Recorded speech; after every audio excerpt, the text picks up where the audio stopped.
गाव बदलतोय, गावाचा खरा आवाज या यूट्यूब चॅनलला सबस्क्राईब करा. 200 लिटरला 2 किलो पीठ आहे. आपण 100 लिटरचं आपण बनवतोय.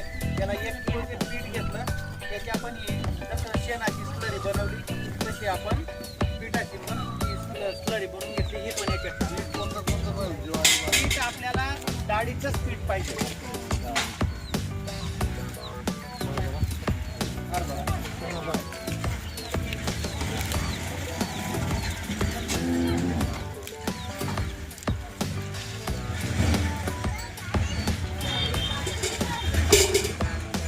त्याच्यानंतर आणि याच्यात आपण पान टाकूया गुडामध्ये.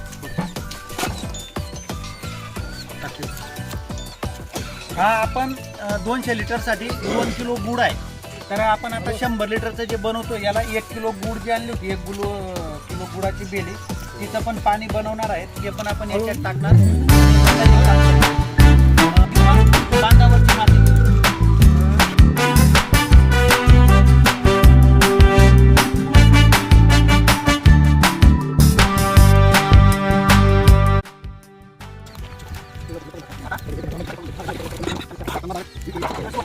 हे मिश्रण झालं. त्याच्यानंतर आपल्याला बांधावरची किंवा वडाखालची जर माती असेल तर वडाखालची माती सगळ्यात चांगली.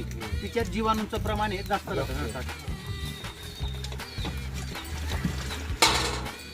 टाका पाणी फुल भरा.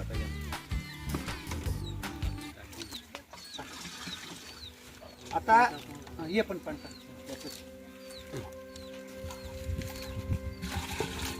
हा प्लास्टिकचा ड्रम फुल भरल्यानंतर आपल्याला लाकडी काठीनेच त्याला दिवसातून 3 ते 4 वेळा घड्याळाच्या दिशेने आपल्याला हे काट्याच्या दिशेने फिरवायचं.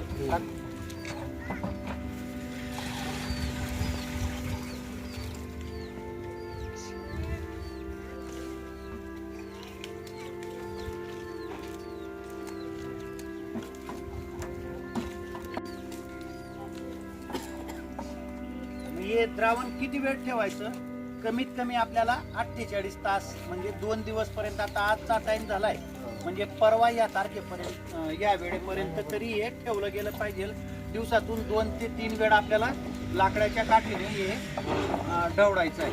गाडून तुम्ही एक तर फवारणीमध्ये पण वापरू शकता किंवा आपण आता समजा गव्हाला पाणी देतोय, पंप आहे, पंपाला बारीक नळी चालू करून द्यायची, नाक्यावर ठेवून द्यायचं, त्याला दिलं जाईल असं या पद्धतीने आपल्याला डब्याला होल पाडून त्या पद्धतीने.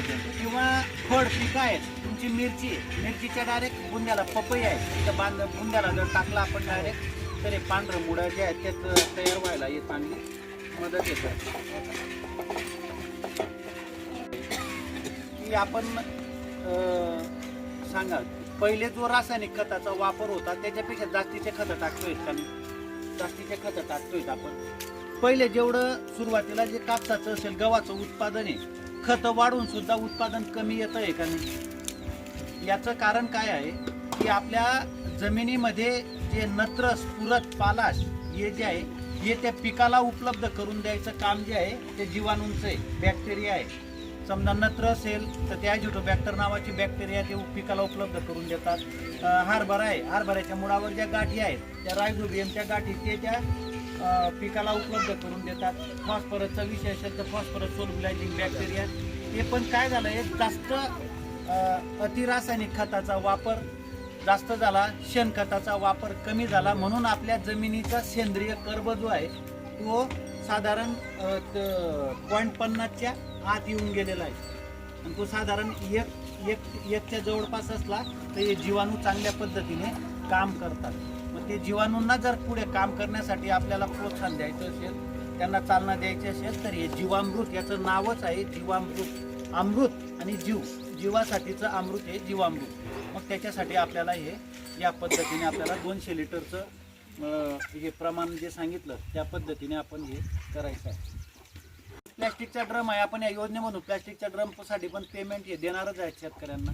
प्रत्येकाने हे जीवामृत करायचं आहे. जीवामृतची वेळ संपली का आपल्याला समजा आता हरभरा आहे, हरभऱ्यावर काय येणार आहे? आळी येणार आहे. मग आपण पुढच्या आठवड्यात दशपर्णी अर्क 10 पानांचा पाला पाचोडा टाकून आपण एकदम जाल औषध आपण बनवणार. 200 लिटर जर औषध बनवलं एकेकाला 1-1 लिटर बी दिलं तरी त्या 200 एकरचं काम तुमचं हे होऊन जाईल. आपण त्या पद्धतीने मॅडम आम्ही पाला सांगतो, आपण इकडनं तिकडनं पाला आणू तो 200 लिटरसाठीचा, त्याला कुटून घेऊ. मिरची लागेल, मिरची पण भेटून जाईल, थोडा लसूण आहे, जे आहेत